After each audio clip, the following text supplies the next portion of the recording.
Hi, I'm Dr. Bernard Starr with another edition of the Longevity Report for Living Longer and Better. In 2018, I interviewed eminent biologist Dr. Leonard Hayflick on the prospect of vastly extending the human lifespan beyond the much-quoted Hayflick limit of 120 years, as many researchers have proposed. To my astonishment, Hayflick surprisingly objected to my mention of the Hayflick limit and insisted that he never proposed such a limit and had never uttered the phrase, the Hayflick limit. If others have stated it, he said, they are, quote, wrong. I was stunned, since the Hayflick limit is cited as the reference point for all research on extending life expectancy. In fact, the Bing search engine lists 300,000 references to the Hayflick limit. While Hayflick acknowledged that other researchers may have interpreted his pioneering work on telomeres as setting a limit, quote, they are dead wrong, end quote. Since my focus for the interview was on the prospect of further gains in average lifespan beyond the impressive gains, called the longevity revolution, over the last 100 years, I didn't press him any further.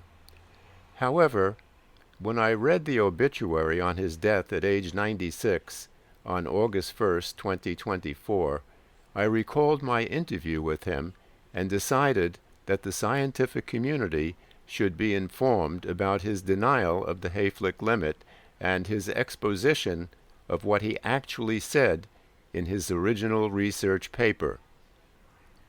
The conversation that you will hear in this video was about the changes that I made in the earlier article titled On the Verge of Immortality, or Are We Stuck with Death, after a more extensive interview with Dr. Hayflick in which he made editorial changes for accuracy.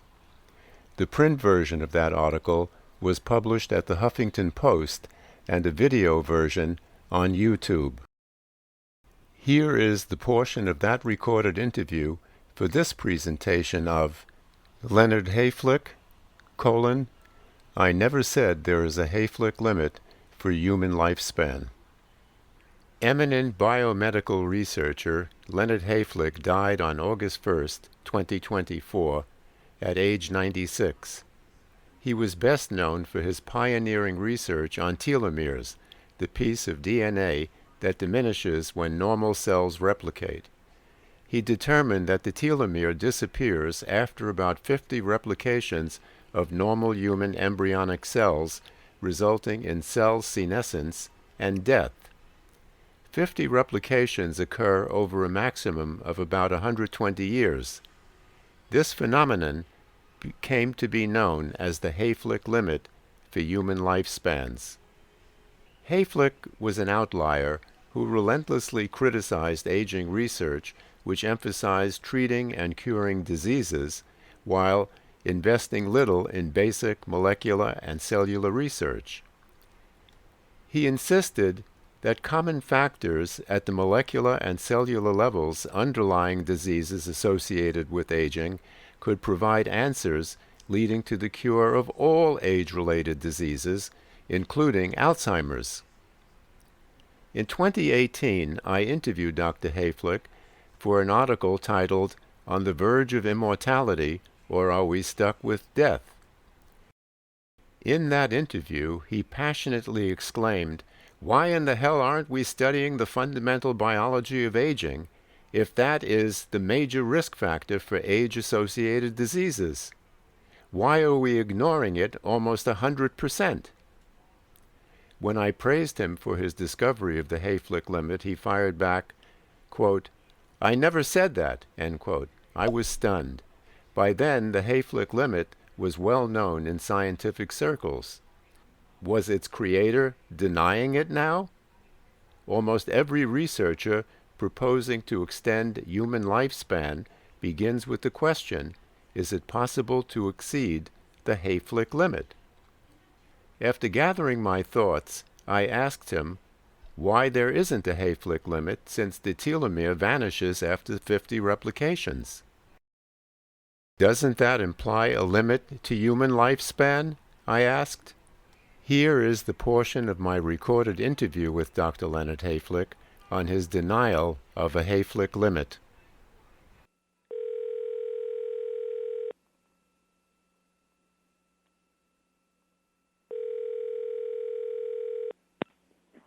Hello? Dr. Hayflick. Yes, this is Bernard Starr. Yes. I want to thank you for making all those corrections yesterday, and I've made all of those changes that you indicated there, and I'm glad to do that to make sure that it accurately reflects what you want to say. So, do you have a few minutes? I just have a couple of the questions. Yeah, go ahead.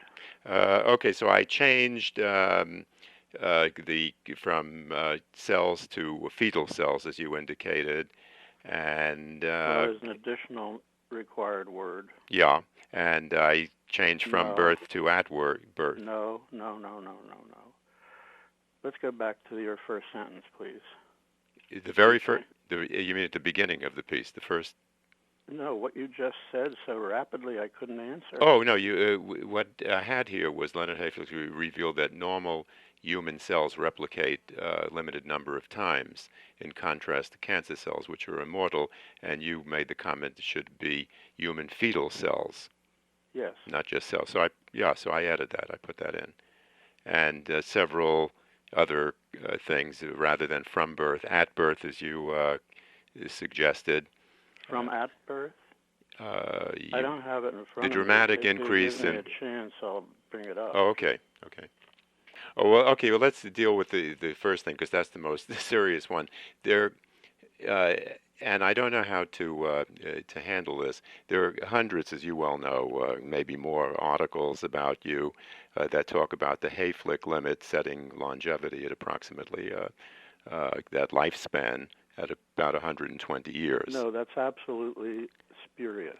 But I so have never seen that in print before. If it has occurred, it has occurred maybe once or twice. Oh, but no, it's absolutely wrong. It's in hundreds of articles then that I've... the hundreds of articles are wrong, which is not unusual. In the past 50 years, I have never seen an article about my work that was accurate. Yeah, okay, And but this is included in hundreds of it's works. in hundreds of... I'm sorry, but in it books is not hundreds. And even if it is, it's dead wrong. Okay, it's dead wrong. So if it's wrong, it's wrong. I mean, you have the last word in this. I'm looking it has at... to be corrected. It did not set human longevity at approximately 120 years. I would like to see the data that supports that phrase. Well... If you can give me one example. Okay, well, how can data. we, when we talk about, when I submit this to an editor, and it says that the Hayflick limit, based on the 50 replications of cells, the question they're going to say, well, then what's the limit? What are we talking about? That editor needs to be educated in biology. Mm-hmm. That's my response. It's a stupid editor who wants to hype the article, and I'm unwilling to hype my work. Mm-hmm. But if, the editor would say, if we're going to talk about lifespan, life expectancy, and there's a limit, they say, what limit are we talking about then? They would say, what is the parameters there if there's other research that's trying... This is what I wrote in my article. The Hayflick, I didn't use the word Hayflick limit. It didn't exist at the time. Mm-hmm. I said that the limit suggests the cellular basis for aging, and now I'll say something that's what I wrote. Now I'll say something to explain that. Mm-hmm. For 100 years at least prior to my discovery, it was believed that aging was caused by extra, in other words, outside of the cell events like radiation, stress, and other agents that are outside the cell. My discovery changed the focus of research from those extracellular alleged causes of aging to intracellular causes. Mm-hmm. And that's what that work did. Mm-hmm. It did not set a limit on the human lifespan. In fact, I didn't even mention human longevity in that article. Mm-hmm. So then if an editor says, well, then what is the limit? What does limit mean? I just explained Yeah, it. oh, well. The limit means that there are that the new explanation for aging can be found intracellularly and not extracellularly. Okay. So then there are these. And that was a humongous change in direction. Yeah, but indeed, then you have been misquoted in untold a numbers million of articles. times. Because I'm looking at one I don't care article. how many times? I'm looking at one article right now titled "Can a Human Being Live Longer Than 120 Years?" And it's called the Hayflick Limit, and then it goes on to say, as long as Did I write it? No, I'm saying that you've been misquoted. These are phonies. These are people wanting to hype their article or keep quoting. It's not unusual for a misquotation or a misunderstanding to be made by someone, let's say a week or two or a month or a year after a publication, and then have that repeated for the next 50 years. Yeah. Mm-hmm. That is not unusual because people don't go back to the original work. Mm-hmm. Go back to my original paper and read it, and you'll get it all. Okay, well then the only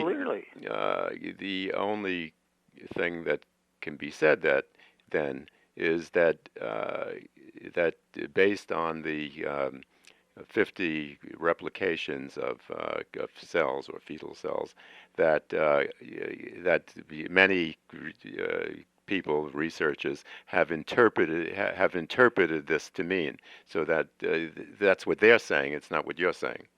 You can do that if you wish, because that's true, but it's wrong. Okay. But it's true. Okay, so I will just attribute that to say that to the 10,000 people whose articles you read in which that's stated. That they have. I can't deny that they're wrong. That they have or that they wrote it. That. Okay.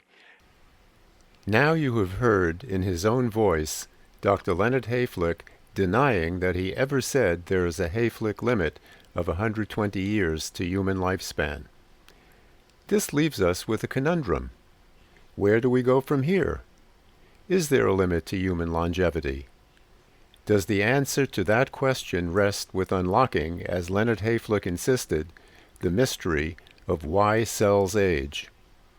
Science is on the case, and hopefully will provide the answer. Thanks for listening. I'm Dr. Bernard Starr.